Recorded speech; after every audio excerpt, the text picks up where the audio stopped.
Hey, it's Karen Beach. I'm here with Joseph Leonard, and we are here at the 21st Century Christian, where we hope to give you information that you can use on your faith journey. Um, because the 21st century, it ain't the first century, tell you that much. But what interests me, I was writing some stuff for my website today, and it occurred to me that people need to know that although we are in the 21st century and technology changes and the way we transport around has changed. We don't ride donkeys, we don't ride horses, we don't even drive Model Ts anymore. We're in the 21st century fully, as far as flying, as far as doing Yeah. all that. You But mean you you don't have a Model T? I do. Yeah, and it's black. That's the color they all had to be. Right. You can buy it in any color you Color, want as as long as long it's as it's black. black. So that's true. But you know what's interesting is that although we've had all of these changes, one thing hasn't changed. And I think I'm going to do a course about this. Somewhere in my notes it's there. People haven't changed. Human nature. No. Human nature has not changed. When David saw Bathsheba and was like, I want her, that still happens today, people. It still happens today.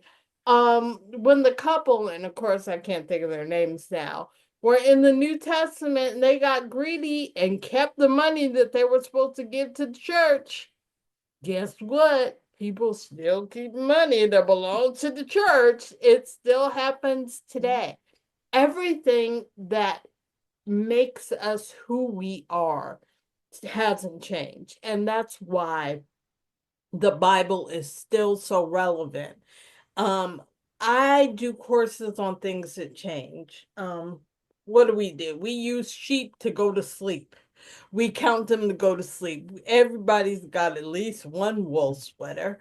But back Not in me. I'm biblical allergic to days, wool. Yeah. you're allergic to wool. Joseph is allergic to wool. But if you're not allergic, are you allergic to lamb chops? No, but I don't know that I've ever tried them. But Okay, so you can have a lamb chop, and here's a piece of trivia because I love trivia.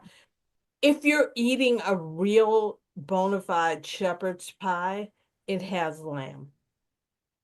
If you're eating a shepherd's pie, but it's got beef, you're really eating a cottage pie. It's not really a shepherd's pie. The wait a minute. shepherds, Wait.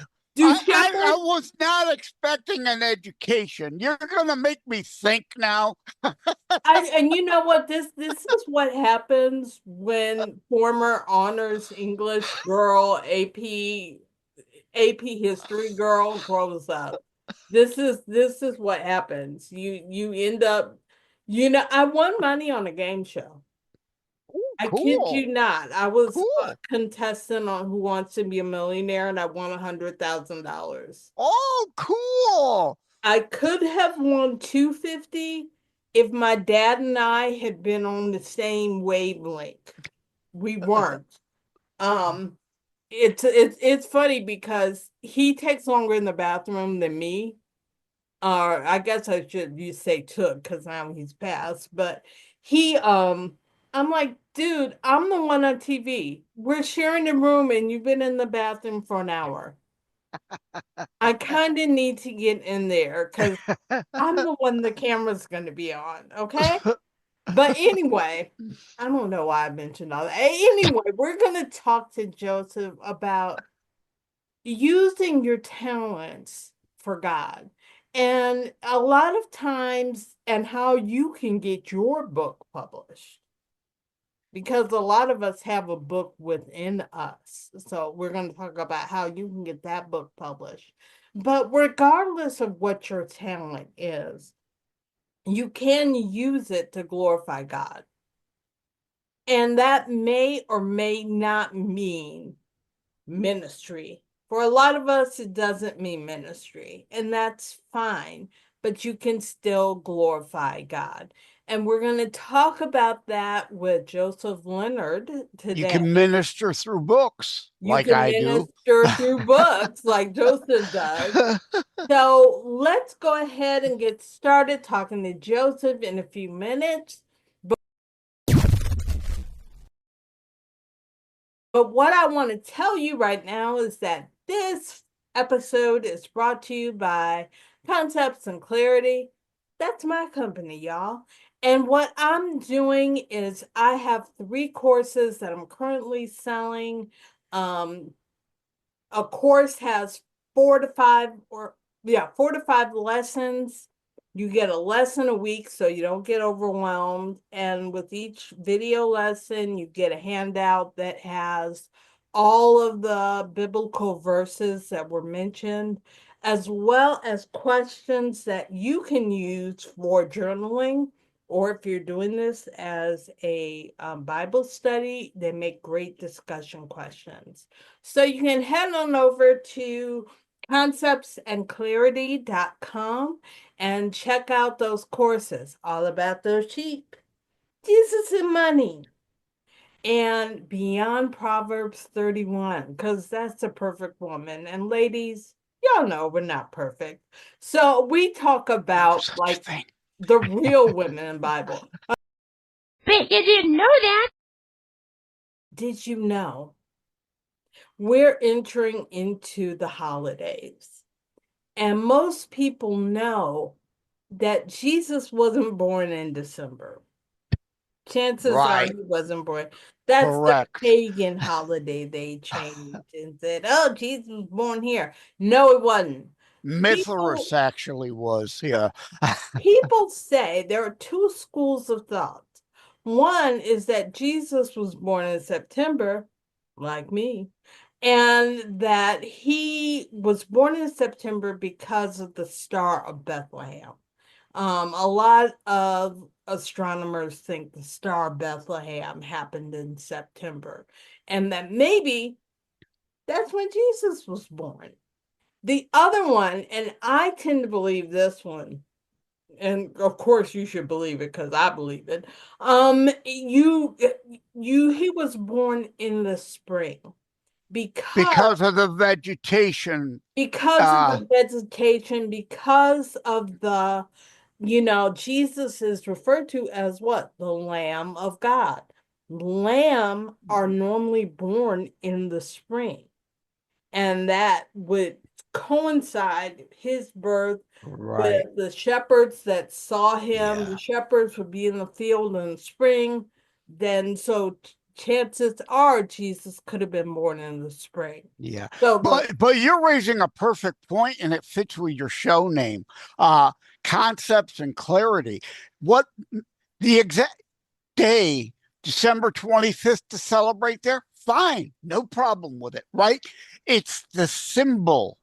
It's not the fact, it's the concept, whether it be December, September, or April or May, the concept and the point of why he was born is what matters, not that exact date.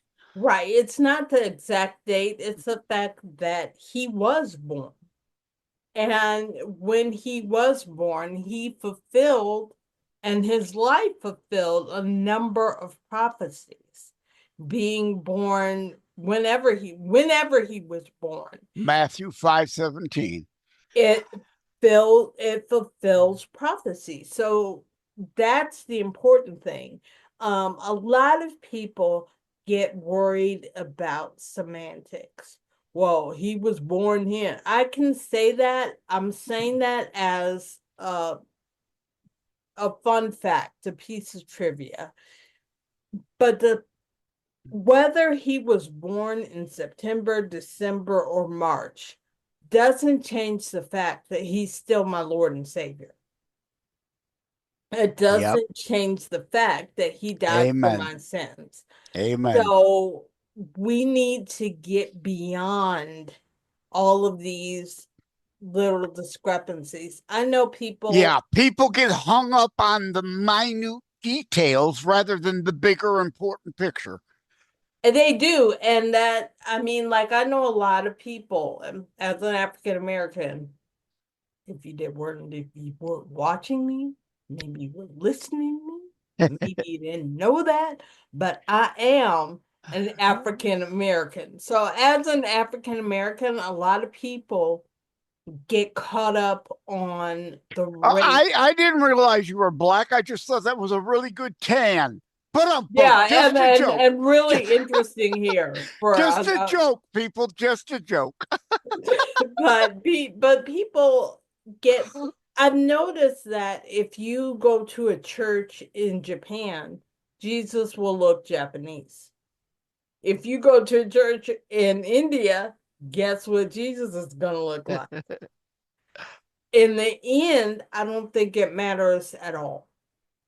And if you're caught up on that, I would recommend that you look a little deeper. Yeah. Because it's not Amen. what he looked like, it's what he did, it's how he lived, it's Yeah.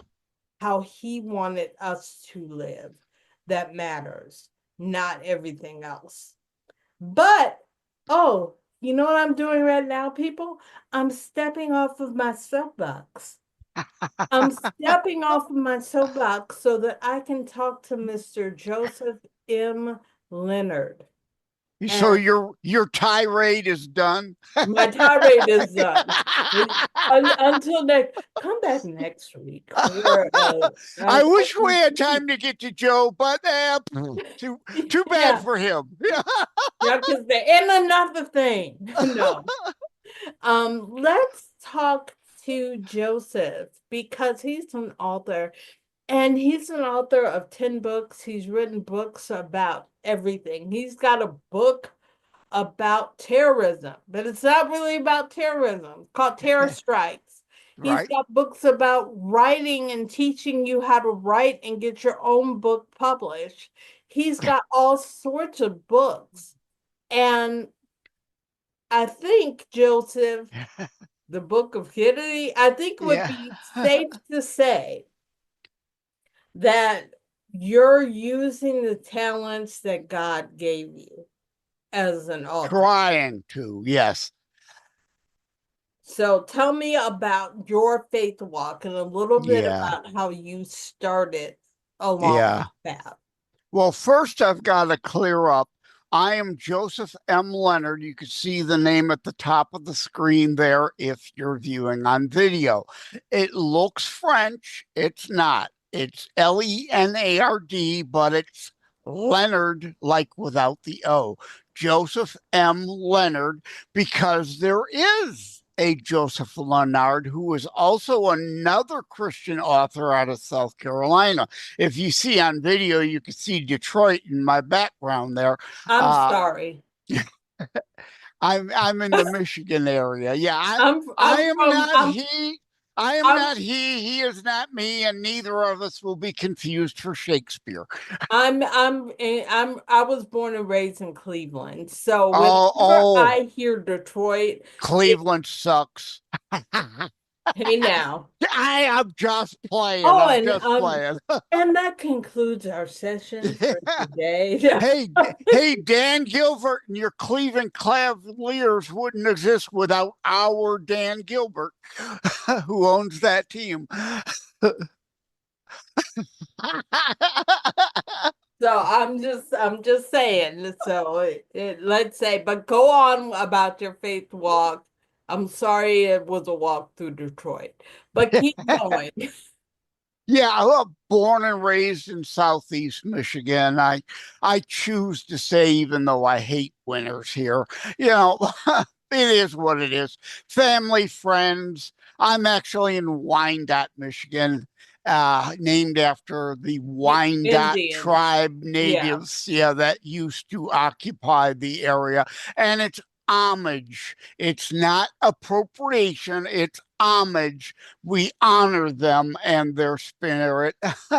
uh, so yeah, I've always written my whole life, but I was an IT guy, so that kept me busy. I did write, but 2004 I went on disability due to a myriad of health issues.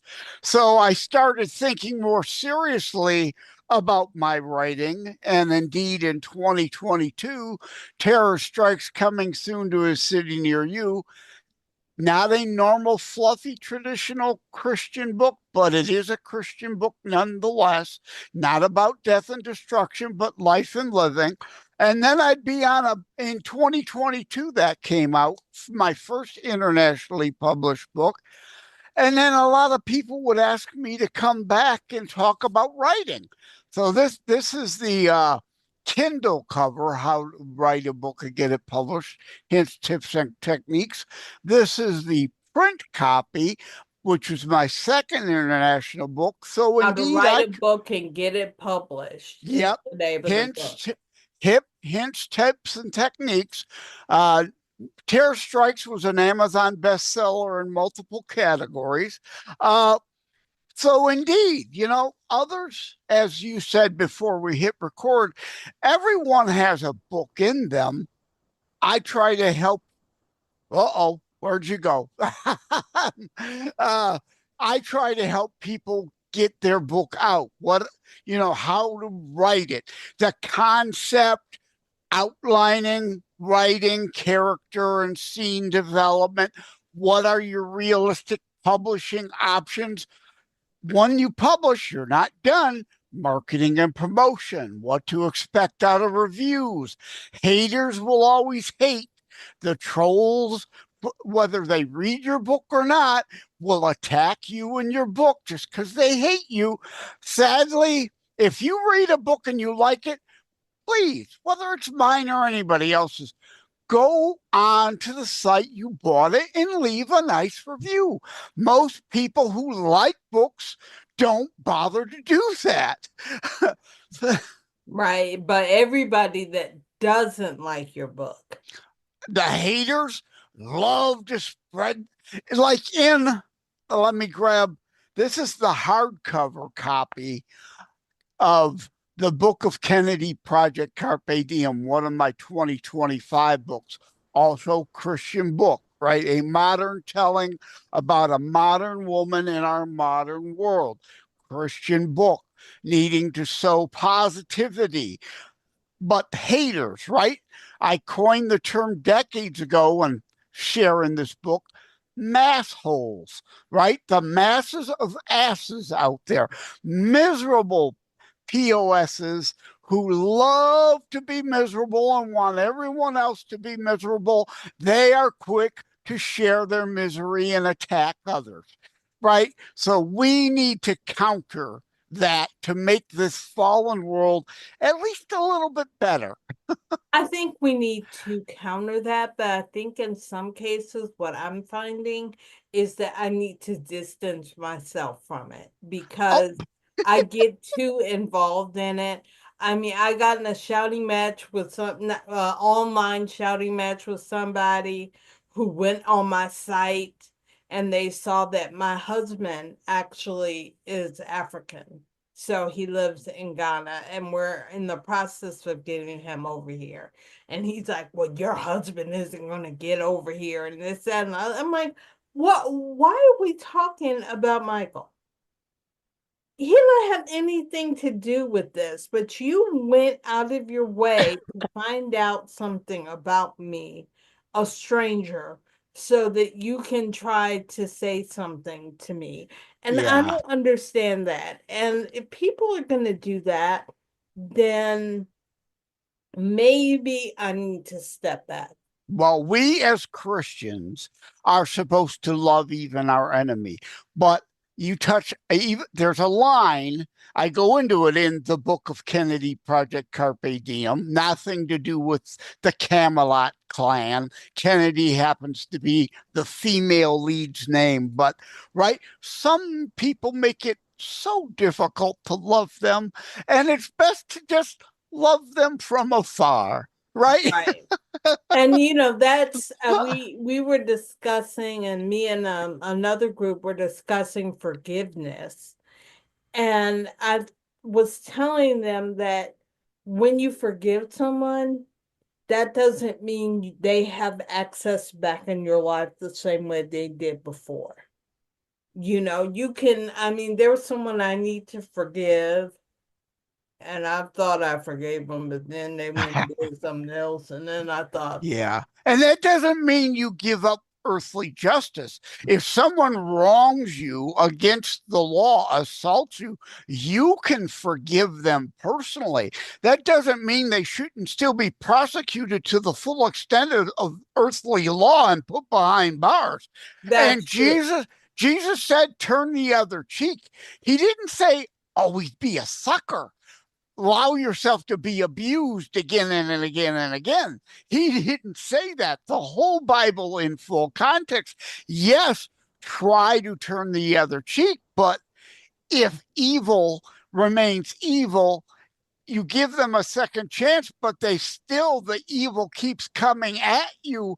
Sorry, the death penalty, Genesis, Leviticus, and Numbers still applies in context. Thou sheddeth man's blood by man your blood shall be sheddeth. Right? Forgiveness doesn't mean no consequences ever. No, and I think people have forgiveness wrong, because if I forgive you, like you said, that doesn't mean that you get away with anything. Right. It doesn't mean that I'm letting you back into my life. Oh, you stole a bunch of money from me, so I forgive you. Here's a bunch of money. It's Right. Yeah. I'm gonna learn the lesson, but I'm not going to put myself in that same position I was before. So Right. you can do the same thing. But when you understand forgiveness, and the person I was talking to, we were talking about what is love. And love is, as described in 1 Corinthians 13, love is, it talks in depth about what love is, and I can't remember any of it right now. But Well, and the Bible goes into four kinds of love. And I discussed that in the book of Kennedy, Project Carpe Diem. and Agape, eros, philia, uh, yeah, and it goes that you have love, and just because if you have love, then you ought to also have forgiveness. yeah. Well, Matthew 7, which we're going to talk Bible verse later, my choice is always Matthew 7. It Judge not lest ye be judged. There's more to that than just those 7 words. Non-Christians love to twist. You have to read the rest of it, as well as the rest of the Bible, which there are a dozen scriptures that tell us, yes, we are to judge biblically on the same set of standards and not be a hypocrite. We judge ourselves and others by the same standards. So Matthew 7 really is condemn not lest ye be condemned, for final judgment is that of the Lord's. And you mentioned at the top, we were talking human nature. It's why Jesus said, the poor will always be among you. He wasn't making a socialist, communist governance statement. We are to want to be our brother's keeper and take care of widows and orphans voluntarily of our own free will through charity, not be forced to do it through the barrel of a gun under communism. But that was a human nature statement. There will always be some who won't bother to even do more than the bare minimum to try to skate by, especially if there are suckers always willing to keep giving them stuff they'll never work to earn it. And I apologize, the light is the sun is shining in through my window. That's why you keep seeing weird stuff on my background there. I don't worry about it, because people that are listening don't see it anyway. Yeah. So Yeah, I mean, but Detroit is not under nuclear attack. That's the sun shining in the window. it's interesting that you talk about that, the way that people look at things, you now I lost my train of thought. Because that happens when you get to be a certain age. I'm not going to Oh, say how old I am. happens to me I turned 63 this year. Yeah, happens a lot. But yeah, when you look at how people see things, you judge, let's not you be judged. But if you're not judging, and you to me shouldn't be trying to judge.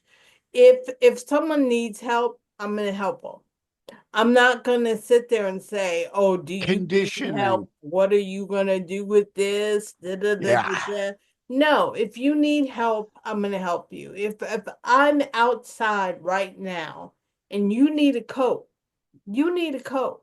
It's not for me to say, "Well, what are you gonna do? You gonna wear that coat over to the crack house where you get some more crack, and Well, you gonna wear that?" I do differ from you a little on that, right? I many times, right?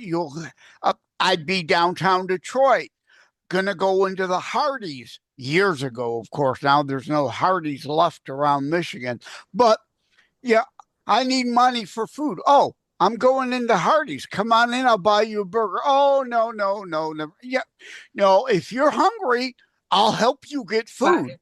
but I'm not giving you money for booze or crack. Right. I can see that. I can see that. But I'm saying it's not for me to judge what Final you're judgment is going for the to Lord. do Yes. with whatever you do. You can eat that burger and then take your full stomach over to the crack house. I mean, I can't stop you from doing that. But what I can do is be available if you need help. Yeah. You know, But the giver, nowhere does Jesus say give always unconditionally. The giver can place conditions on the giving, right? And it's earlier you were mentioning, it popped in my head, Martin Luther King Jr., right? Content of don't judge based on the skin tone or the region they're from. We are all individuals and people can have a bad day. So don't judge necessarily based on first appearance or first interaction. Even people can have a bad day. You've got to give grace and second chances and learn the content of their character.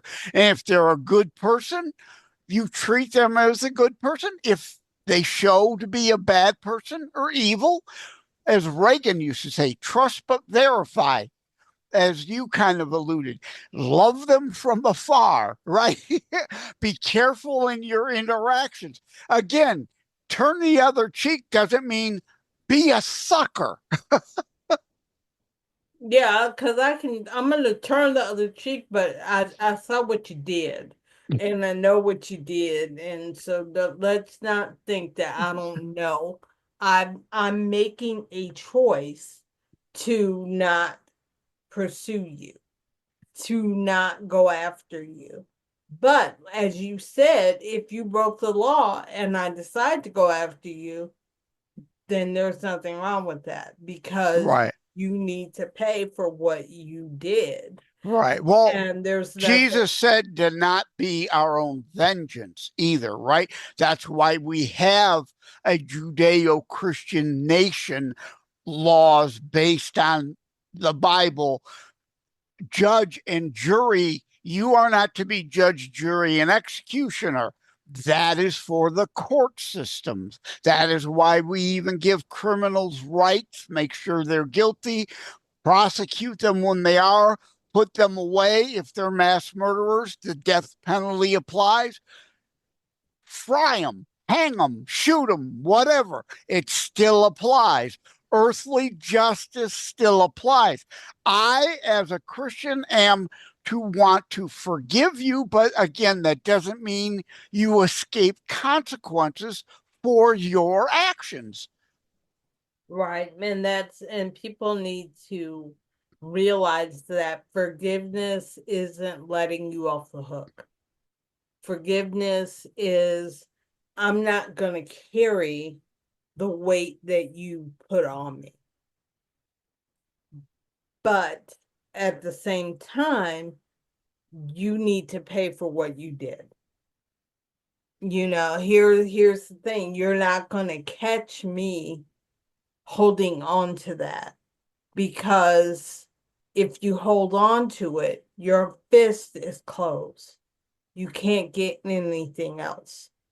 If Yeah. you're holding on to that negative, you have to let it go to open your hand up so Oh, that you great. can. Now I'm going to have Elsa in my head. Let it go. Let it go.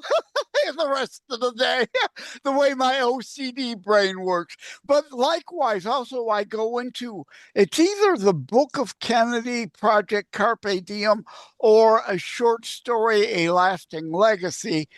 You point the finger, remember, three Three more can coming right back at you. Look in your own mirror. How responsible, if any, are you for what's going on around you? Exactly. And you need to take accountability, because we don't talk about accountability, but we should. It's everything isn't always someone else's fault.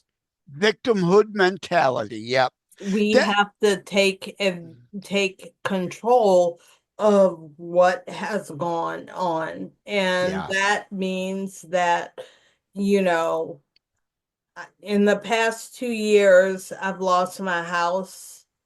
I can't find work. I've lost my house. I don't have a car anymore.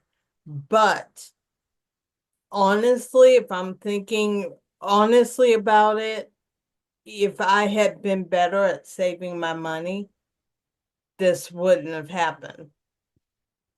Amen. If I hear you right. Yeah. God was What? talking to me and I was like, Lord, I can't find a job. And God actually said to me, didn't I give you a job? And I said, you mean that piddly thing that was paying less than I want to make? And he was like, who said I would have kept you there? Right, And he was right. like, Yeah, victimhood and and entitlement go hand in hand. and for Hubris. me, it's like entitlement. I'm like, I'm supposed to be making more money. Yep, That's how things go. I'm supposed to make more yep. money, not But less. that's the sin of hubris. And We he feel we're entitled to better and more. and Yep, he asked me, he said, and you don't think you have a problem with pride?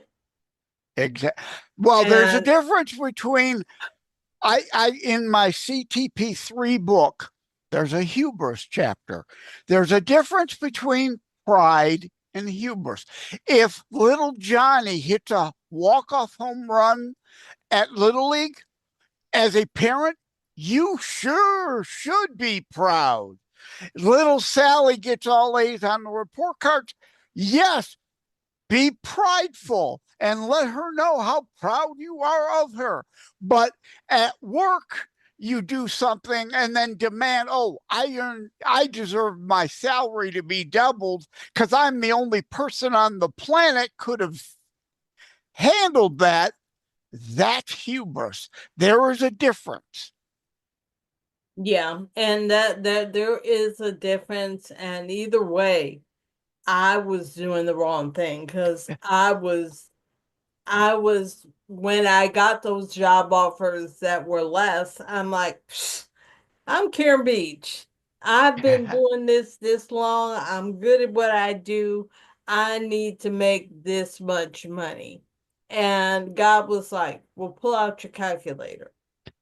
And I did. And Yeah, because something is he was, better than he was nothing, like, "And how always. much money would you have made at that little job?" And I was Yeah, like, "This much." And he was like, "Would that not been enough to pay a mortgage?"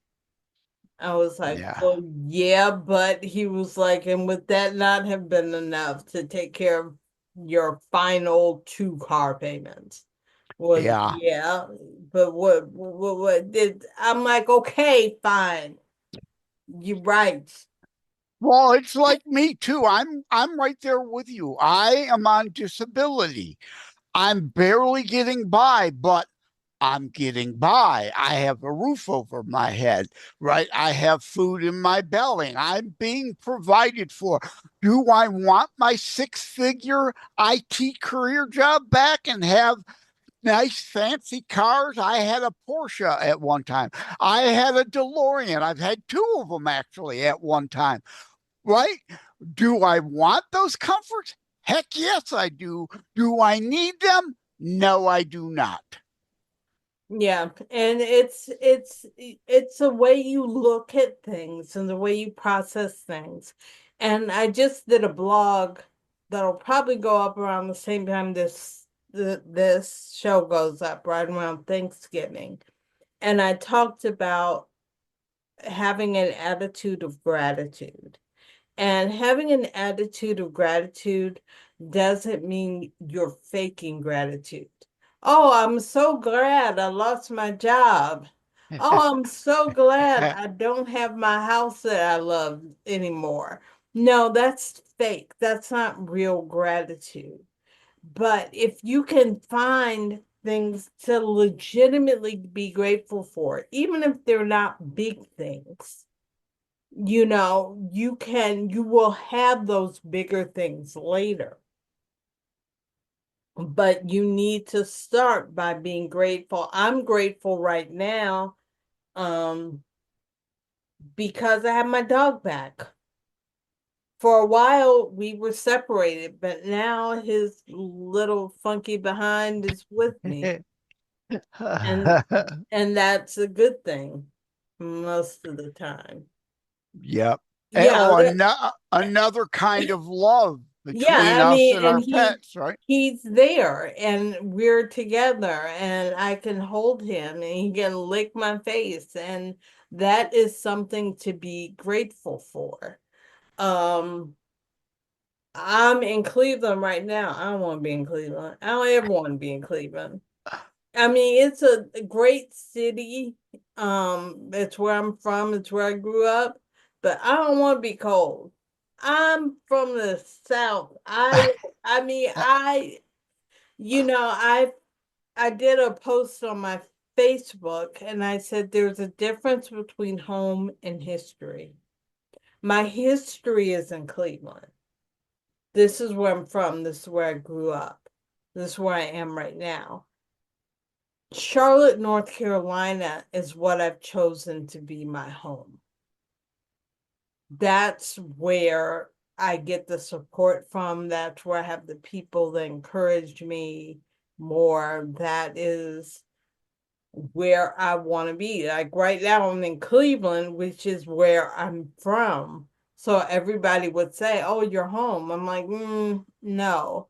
Like Yeah. when my husband gets here, I want him to come to Cleveland to see where I'm from. This is where I went to And school. then hopefully you get to go somewhere else, And then right? we Yeah. can go to back down to Yeah. Charlotte. Now, if he Yeah. doesn't like Charlotte, then together we need to find somewhere we can both call Yeah. home. Oh, I'm with But you. Like I said about Detroit, I stay even though I hate winters. I'd love to be living in Vegas instead, but I choose to stay here. I yeah, need, with my health issues, I don't do well in the cold. I would be better if although it gets cold in the desert, people don't realize that. I've been in Vegas in July when it's like standing on the sun, and I've been in Vegas in December when if you leave, the downtown area outside of the daytime, it's cold. I've been in the desert in the night and it's cold out there. yeah, it is. And people don't realize that it does get cold, but it does. You have to figure out for yourself where you need to be and how you need to be there. But let's go ahead and wrap this up. What is your book? Terror Strikes. That's the most recent one, right? No, the my first international published book was Terror Strikes Coming Soon to a City Near You. Again, while about terrorism, that holds all the sub threads together. It's not about death or destruction, it's about life and living. Then came How to Write a Book and Get It Published, its tips and techniques. I also have a podcasting quick start guide help book for those who consider a podcast. I have my Constitutionalist Politics series, now 4 books, 99-cent Amazon Kindle CTP4, exclusive there, just 99 cents, just 10 chapters, so I could put it there inexpensively. But this is based on my Constitutionalist podcast. And then more recently, a short story, A Lasting Legacy. This is the soft cover.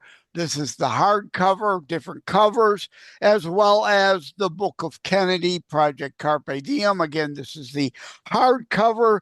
The soft cover is about the same, but it's in green. And my most recent is also a Kindle exclusive ebook, not 99 cents, but inexpensive. Is E.T. really here? So I have a wide range, from terrorism to drama to science fiction. I want to write different things, so I have different things because, we all like different stuff. So I hope something for everybody, hopefully something for you, right? And you could find me at Joseph M. Lenard. Again, it looks like Lenard. It's not. It's Lenard without an O. josephmlenard.us.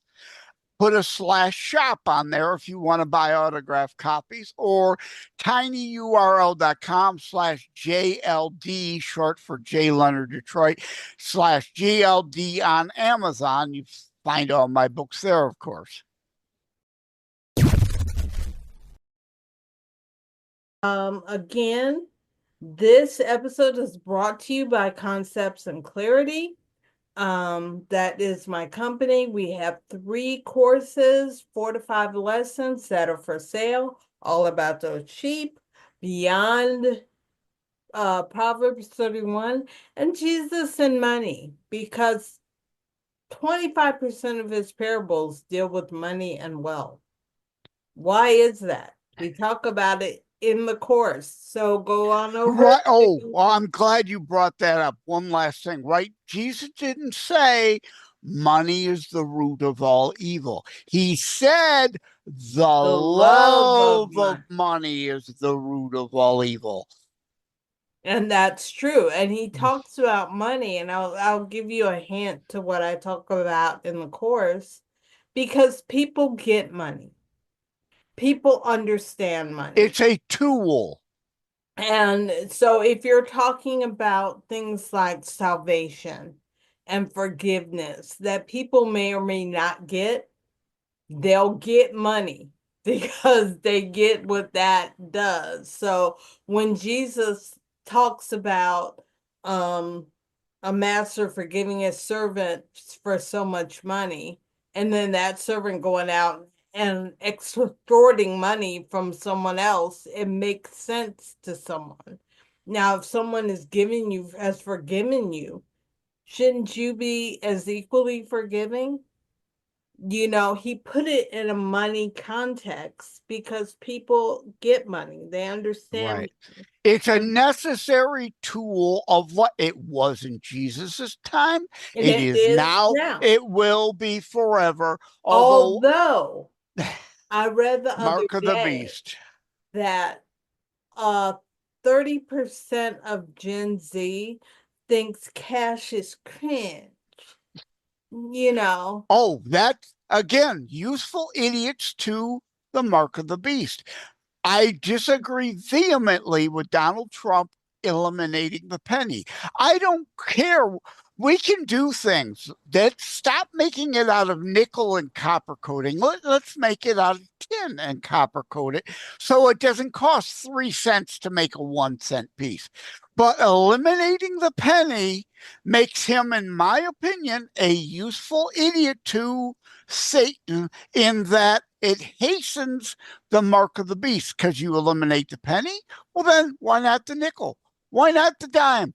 Why not all cash? Go to digital currency, mark of the beast. Then they track everything, they tax everything, they can turn on and off your ability to buy and sell.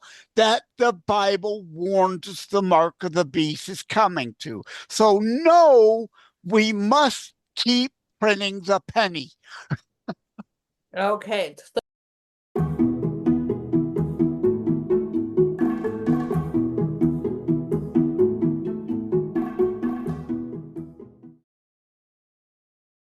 So what verse do you want to talk about? At Matthew 7. Yeah, judge not lest ye be judged, because again, there's more than just those 7 words, and there's other contextual scriptures that say we are to judge. It really is condemn not lest ye be condemned. And also, like, the commandment isn't thou shalt not kill. We have mistranslated that into English. It is thou shalt not murder innocents, because Exodus 22:2 alone says a thief breaks in the night, is dealt a fatal blow. You're not guilty of murder. That's self-defense. That's what our self-defense and castle doctrine laws are based on. So thou shalt not. There's other things in the Bible also that discuss when killing is okay, like the death penalty, applying the death penalty. You're killing, you're not murdering. But it all comes back to Matthew 7 and justice and judging both on earth and in heaven. Condemn not, lest ye be condemned. Final judgment is for the Lord on their soul.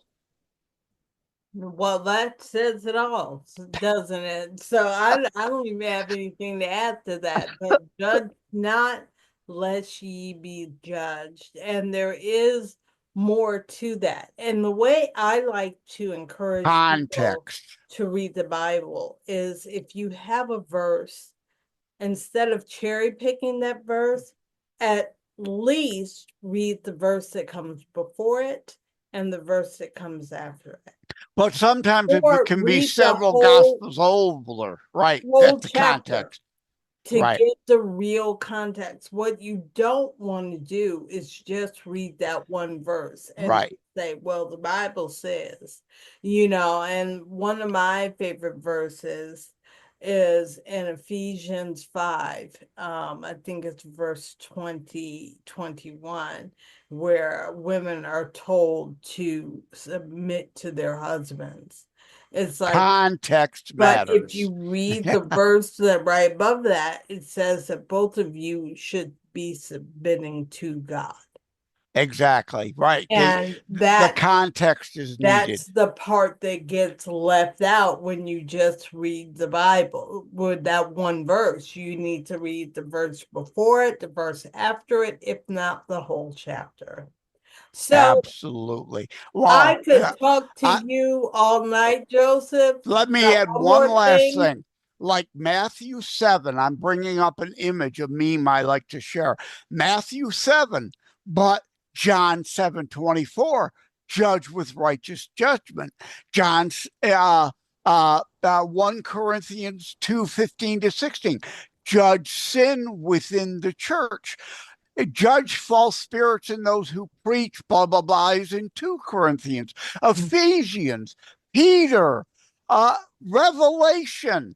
There are other scriptures that give context to Matthew 7. You must read the whole Bible in full context, not, as you said, let me just pick Matthew 7 and distort it.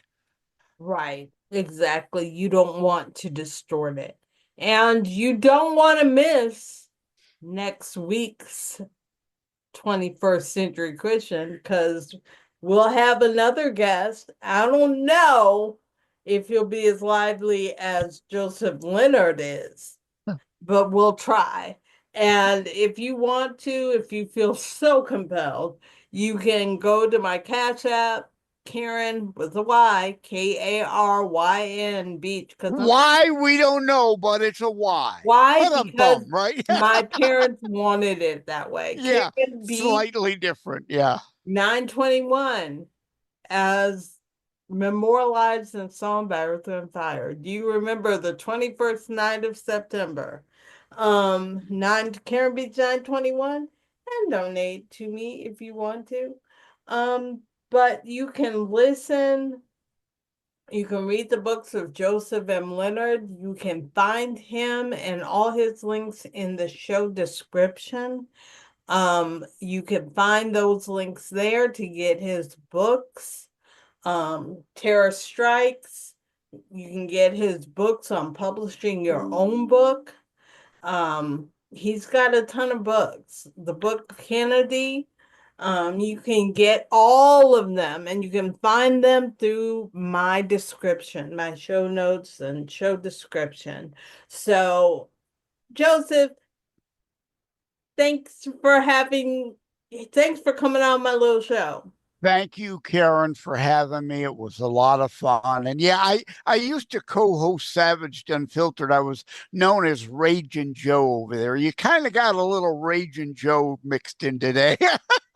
Yeah, you were I get Raging at one animated. point. I do get animated. So we will see you and I'll have you back. I will definitely have you back. But thank you so much, Joe. Take care. God bless.